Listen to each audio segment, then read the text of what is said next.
The police officer started laughing the second he saw the FBI badge. Not a nervous laugh. Not the kind of laugh people make when they're confused. This was the kind of laugh meant to humiliate someone. The kind that says, "You've already lost." And standing in front of him, beside a gray sedan parked near the federal complex in downtown Baltimore, Monica Jackson simply stared back without saying a word. Because unlike the officer, she already knew something he didn't. And within the next 2 minutes, his entire career was about to collapse. It was just after 8 a.m. Traffic was building across downtown streets as office workers hurried toward buildings with coffee cups in their hands. The morning looked ordinary. Nothing about it suggested that by lunchtime, a police officer would be sitting in an interrogation room while his own department scrambled to explain what had happened. Officer Derek Hudson was finishing the final hour of his shift. 12 years on the force, tall, broad shoulders, a reputation for being aggressive. Some supervisors called him proactive, others called him a lawsuit waiting to happen. Officially, his record was clean. Unofficially, there had been complaints, lots of them. Most never went anywhere, some mysteriously disappeared. Others were dismissed due to insufficient evidence. Over time, Derek developed a dangerous belief. He believed rules applied to everyone except him. And that belief had only grown stronger over the years. He spotted Monica's car while sitting at a red light. The vehicle was moving normally. No speeding, no reckless driving, no broken lights. Nothing unusual. But Derek noticed something else. A black woman driving alone near a restricted federal area. For reasons even he probably couldn't explain, that was enough. He pulled out behind her, ran the plates. Everything came back clean. No warrants, no alerts, no violations. Most officers would have moved on. Derek didn't. His lights flashed. Monica glanced in her mirror, then calmly pulled over. The entire stop should have lasted less than 5 minutes. Instead, it became the biggest mistake of Derek Hudson's life. Monica lowered her window as he approached. "Good morning, officer." Her voice was calm, professional. Derek ignored the greeting. "License and registration." She handed them over. He examined them, then looked back at her. "Where are you headed?" "Work?" "What kind of work?" Monica paused. Most people wouldn't have noticed, but something about the question immediately felt different. "Federal business." Derek smirked. "Federal business. That's right." He leaned closer. "What agency?" Monica looked directly into his eyes. "Am I being detained for something specific?" The smile disappeared from Derek's face. People who knew him understood something important. He hated being questioned, especially by someone he already viewed as beneath him. "I ask you a question. And I asked if I've committed a violation." For a moment, neither spoke. Cars rolled by. Pedestrians crossed the street nearby. The tension slowly thickened. Derek finally stepped back. "Stay in the vehicle." He returned to his cruiser. Normally, that would have been the end of it. Run the documents, issue a warning, leave. Instead, he spent several minutes searching for a reason to escalate. Anything. When dispatch again confirmed everything was valid, he grew irritated. Not relieved, irritated.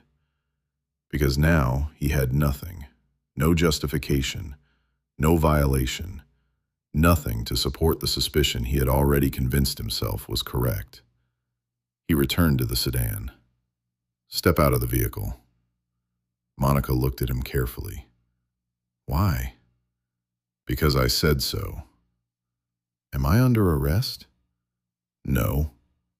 "Then what's the reason?" People nearby had begun noticing the exchange. A delivery driver slowed down. 2 office workers stopped walking. The atmosphere was changing. Derek could feel it.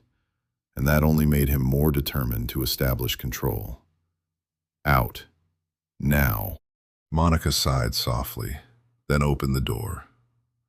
The moment her feet touched the pavement, Derek started circling the vehicle, looking through windows, checking the trunk, examining the interior, searching for something, anything. But he found nothing, because there was nothing to find. Finally, Monica spoke. "Officer, if this concerns security clearance, I can identify myself." Derek folded his arms. "Oh, this should be good." Monica reached slowly into her purse. His hand instantly moved toward his holster. She noticed. "So we're clear. I'm retrieving identification." "Hurry up." She removed a leather credential wallet, opened it, and held it toward him. The gold badge caught the morning sunlight. For a brief second, Derek froze. Federal Bureau of Investigation, Special Agent Monica Jackson. His eyes moved from the badge to her face, then back again. Then something unexpected happened. He laughed, loudly, so loudly that several people turned around. "That's funny." Monica remained expressionless. "It's not a joke." Derek laughed again. "Oh, come on." He held up the credentials like a prop. "You expect me to believe this?" "Those credentials are authentic." "Sure they are." He shook his head, now completely amused. The spectators nearby were paying full attention. One woman had already started recording on her phone. Derek didn't care. If anything, he enjoyed having an audience. "You know impersonating a federal agent is a felony." Monica's eyes narrowed slightly. "I'm not impersonating anyone." "Then let's call this what it is." He waved the badge. "A fake." The crowd exchanged confused looks. Monica remained calm. Years of federal training had taught her one critical lesson. Never let emotional people dictate your behavior, especially armed emotional people. "Officer Hudson." The fact she knew his name seemed to bother him. "I suggest you contact FBI field operations immediately." That only made him laugh harder. "You suggesting things now?" "I'm giving you an opportunity to avoid a serious mistake." The words hung in the air, a warning, a final exit ramp. Derek ignored it. Because men like Derek rarely believe consequences apply to them. Instead, he stepped closer. "So here's what's going to happen." He pointed toward the hood of her car. "You're going to place your hands right there." "Am I under arrest?" "You are being detained." "On what grounds?" "Suspicion of impersonating a federal officer." The delivery driver nearby muttered something under his breath. Even strangers could tell the situation wasn't making sense anymore. Monica looked around. She noticed the cameras, the witnesses, the growing crowd. Then she looked back at Derek, very calmly. "Officer, you are making a serious error. And you're making it worse." His voice grew louder, more aggressive, the kind of voice used for intimidation. What Derek didn't know was that Monica hadn't simply been driving to work. She was part of an active federal investigation, a major one involving public corruption, several agencies, and multiple suspects already under surveillance. Less than half a mile away, members of her team were preparing for a scheduled operation meeting. When Monica failed to arrive on time, someone would notice. And when they checked her GPS location, they would notice something else, that she hadn't moved in several minutes. Back on the street, Derek's patience finally snapped. "Hands on the car." "No."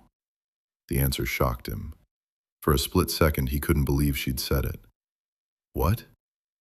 "I will comply with lawful orders." She stared directly at him. "But this isn't one." The crowd went silent. Derek felt something he hadn't felt all morning. Embarrassment. And embarrassed men with power often become dangerous. His face reddened, his jaw tightened. Then he made the decision that would destroy everything. In one motion, he drew his weapon. Gasps erupted from the sidewalk. Several people stepped backward. Phones immediately lifted higher. "Put your hands up!" The shout echoed through the street. Monica slowly raised her hands. Not because she was afraid, because she understood exactly how unstable the situation had become. Derek aimed directly at her chest. His heart was racing. Adrenaline flooded his body. But even now, he still believed he was right. Still believed he was the hero. Still believed everyone would eventually thank him. Then he heard something. Tires. Fast. Several vehicles approaching at once. He glanced toward the intersection. 3 black SUVs turned the corner almost simultaneously, moving much faster than normal traffic. The vehicles stopped hard. Doors opened. Men and women in tactical jackets stepped out. And the moment Derek saw the bright yellow letters on their backs, the confidence vanished from his face. The moment Derek saw the letters on those jackets, his stomach dropped. FBI. Not 1 agent, not 2, at least 6. And they were moving with the speed and confidence of people who already knew exactly what was happening. For the first time since the traffic stop began, Derek's certainty cracked. Only slightly, but enough. One of the agents stepped forward immediately. "Officer, lower your weapon." The command hit like a hammer. Sharp, direct, non-negotiable. Derek's grip tightened instead. His mind raced. There had to be some explanation. Maybe these weren't connected to her. Maybe they were responding to something else. Maybe... Then he saw Monica. The woman he'd been mocking for the last 15 minutes. The woman still standing with her hands raised. One of the agents looked directly at her. "Agent Jackson, are you okay?" The street fell silent. Every spectator heard it. Agent Jackson. Not Ms. Jackson. Not Monica. Agent Jackson. The color drained from Derek's face. The senior agent stepped closer. "Officer, lower your weapon immediately." This time, it wasn't a request. Derek slowly lowered the pistol. The movement felt strangely heavy, as if his arms suddenly weighed 100 pounds. One of the FBI agents immediately positioned himself between Monica and Derek. Another collected the credentials from Derek's hand. He opened the wallet, looked at the badge, looked at Derek, then looked back at the badge. His expression hardened.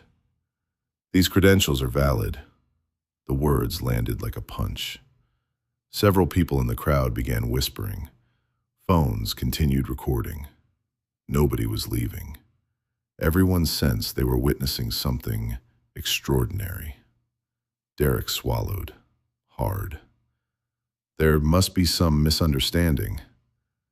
The senior agent stared at him. No. Just one word.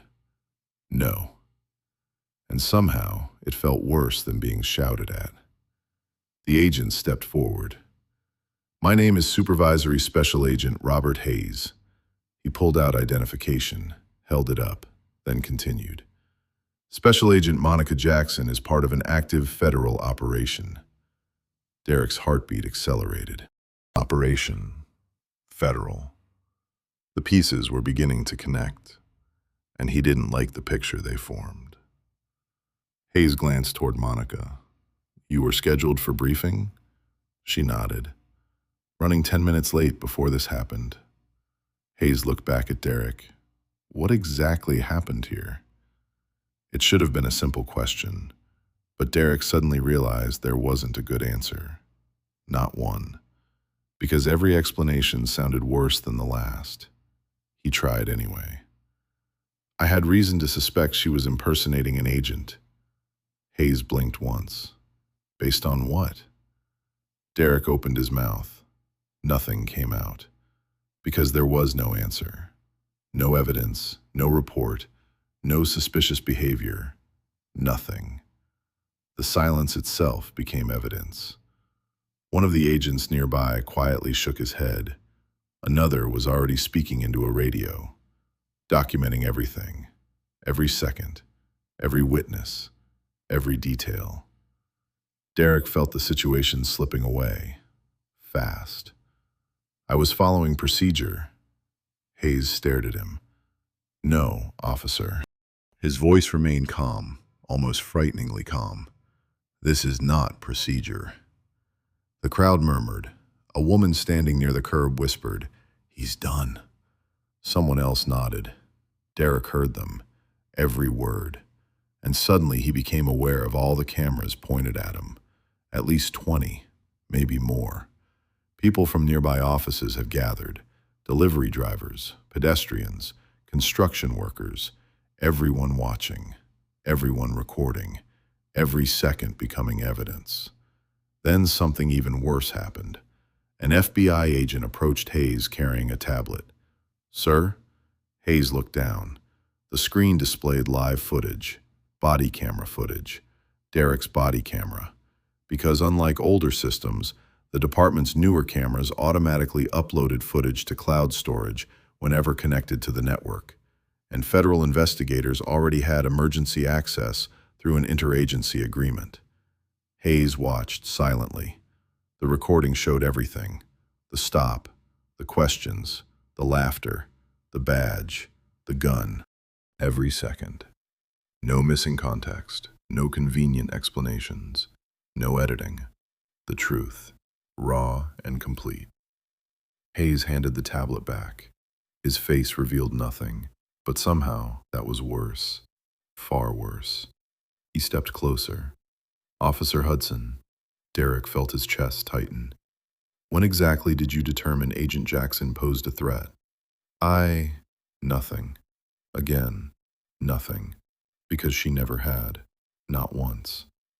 Hayes nodded slowly, as if the silence answered the question for him. Then another vehicle arrived. An unmarked sedan. A man in a dark suit exited. Monica immediately recognized him, and that recognition made her expression change for the first time all morning. The newcomer wasn't just another agent. He was Assistant Director Marcus Bennett, one of the highest-ranking officials in the region. The fact that he personally appeared meant only one thing. The operation Monica was working on was extremely important. Bennett walked straight toward the group, ignoring everyone else, ignoring the crowd, ignoring Derek. His attention remained fixed on Monica. "You all right?" "I'm fine." "You sure?" "Yes." Only then did Bennett look toward Derek. The silence between them lasted maybe 3 seconds, but to Derek, it felt like an hour. "That's him?" Monica nodded. Bennett looked at Hayes. "Body cam reviewed?" "Yes." "Witnesses?" "Multiple." "Civilian recordings?" "Dozens." Bennett exhaled slowly, then looked directly into Derek's eyes, and what happened next made the officer's legs feel weak. "Place him in cuffs." The words didn't register immediately. Derek actually thought he'd misheard. "What?" Hayes didn't repeat himself. 2 agents moved instantly, professional, efficient, years of training. One reached for Derek's arm. Instinctively, he pulled away. Big mistake. A very big mistake. The agents immediately reacted. Within seconds, his arms were secured. The crowd erupted. People gasped. Some stepped onto benches for a better view. Others lifted phones higher. The officer who had pointed a gun at a federal agent was now being handcuffed in the middle of a public street. Derek couldn't believe it. "This is insane." Nobody answered. "You can't arrest me." Still no answer. "I'm a police officer." Hayes finally spoke. Not at this moment. The statement hit harder than any insult. Metal cuffs clicked shut around Derek's wrists. The sound seemed to echo through the entire street.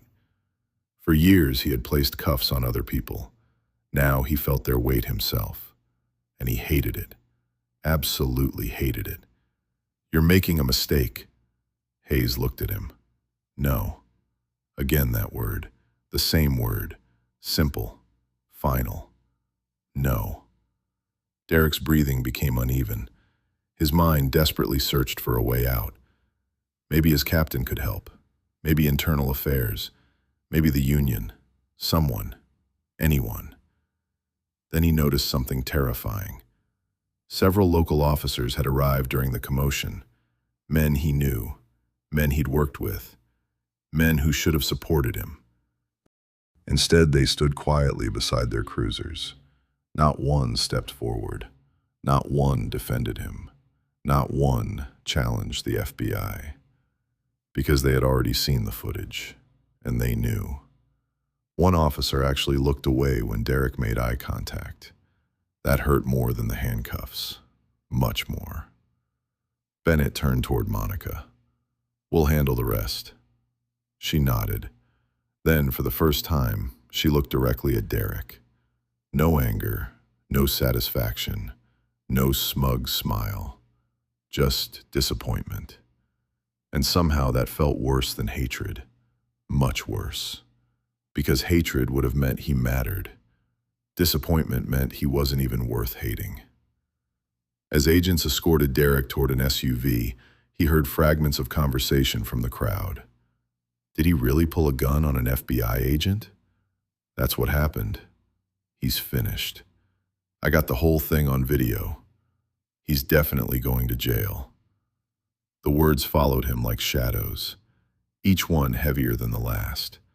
But the real nightmare hadn't even started.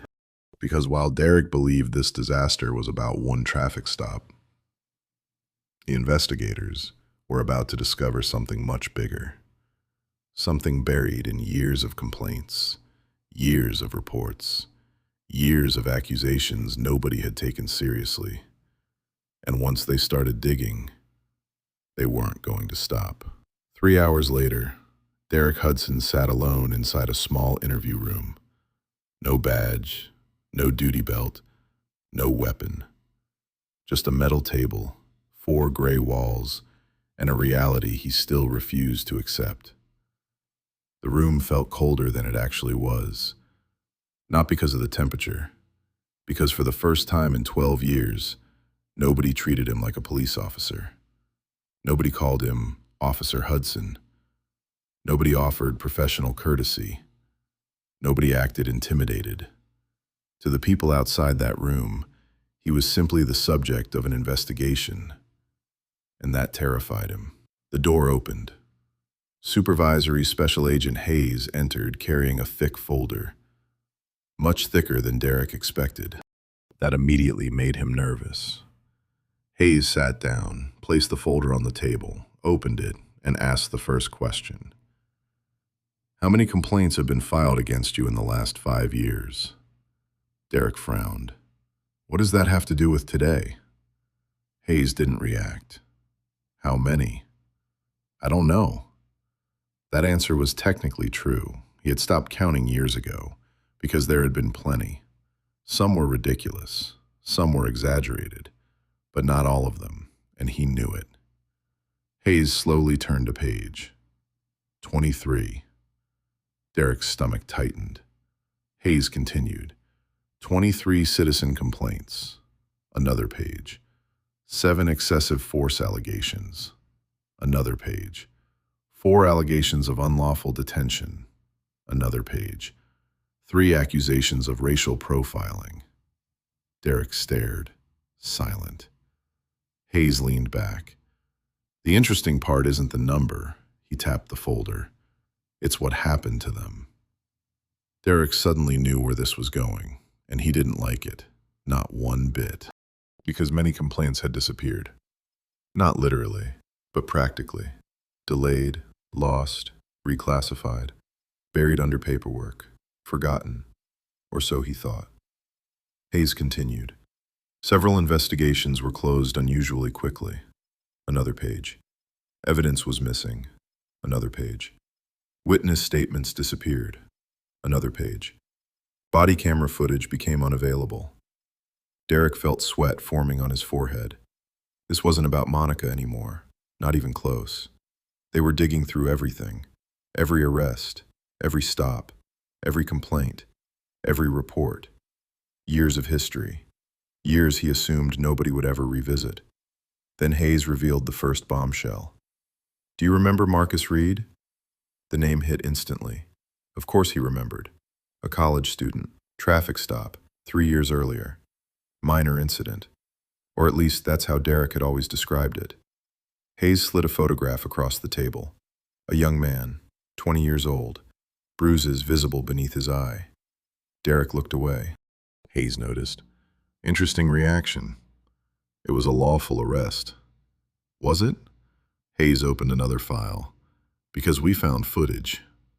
Derek's head snapped up. What footage? The question escaped before he could stop himself. Hayes smiled slightly.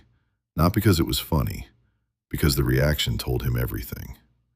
We located a backup copy. Derek's pulse accelerated. Years ago, he had assumed that footage was gone forever. Apparently it wasn't. Hayes continued. The report says Mr. Reed became physically aggressive. Silence. The video shows him standing completely still. More silence. The report says force became necessary. Another page. The video shows something very different. Derek felt his chest tighten. Hayes wasn't guessing. He knew. And if they found one recording, how many more existed? That question suddenly became terrifying. The interview continued. Name after name. Case after case. Incident after incident. Each one something Derek thought had disappeared. Each one returning like a ghost. Outside the building, the story had already exploded. By late afternoon, videos of the traffic stop were everywhere. Millions of views. News stations picked it up. Social media exploded. Comment sections filled with outrage. Reporters began digging. Former detainees started speaking publicly. Then came the phone calls. The department's public affairs office received hundreds, then thousands. Journalists wanted statements. Civil rights organizations demanded answers. City officials demanded explanations. And every hour made things worse, because more witnesses kept appearing. One woman submitted footage from across the street. Another had recorded the moment Derek laughed at Monica's badge. A delivery driver had captured the entire gun incident from a different angle. The evidence became overwhelming. There was nowhere left to hide. No version of events that could survive contact with reality. Meanwhile, Monica returned to work. Not because she wanted to, because the operation she was involved in couldn't stop. The irony wasn't lost on anyone. The woman Derek suspected of being a criminal spent the rest of the day helping investigate actual criminals. Late that evening, Assistant Director Bennett met with her privately. "You handled it well." Monica shrugged. "I handled it." Bennett nodded, then looked serious. "Internal Affairs contacted us." That got her attention. What did they say? They reopened everything. Everything. One word, but it carried enormous weight. Not the traffic stop, not the gun. Everything. Years of complaints, years of allegations, years of unanswered questions. The dam had finally broken. Back in the interview room, Derek was beginning to understand the same thing. The arrest itself wasn't destroying him. The investigation was. Because every hour uncovered something new, and every discovery made the next discovery easier. The pattern was becoming impossible to ignore. Near midnight, Hayes entered once more, this time carrying only a single sheet of paper. He placed it on the table. Derek looked down. His eyes widened. Suspension, immediate, without pay, pending criminal review. He stared at the page, then at Hayes, then back at the page. For a long moment, neither man spoke. Finally, Derek asked the question he'd been avoiding all day. "What happens now?" Hayes looked at him. The answer came calmly, almost gently. "You face the consequences." Simple words, but devastating ones. Because for years, Derek believed consequences were things that happened to other people, not him, never him. Now he understood how wrong he had been. The next months were brutal. The department terminated his employment. The prosecutor's office reviewed multiple cases connected to his arrests. Civil lawsuits followed. Several old convictions were re-examined. Former victims came forward, one after another. The headlines continued. week after week. Every attempt to defend himself only generated more attention, and eventually, even people who once supported him stopped returning his calls. His career ended, his reputation vanished, and the life he spent 12 years building collapsed faster than he ever imagined possible. As for Monica Jackson, she rarely spoke publicly about the incident. When reporters asked for comments, she usually declined. But months later, during a private conversation with a colleague, she made one observation.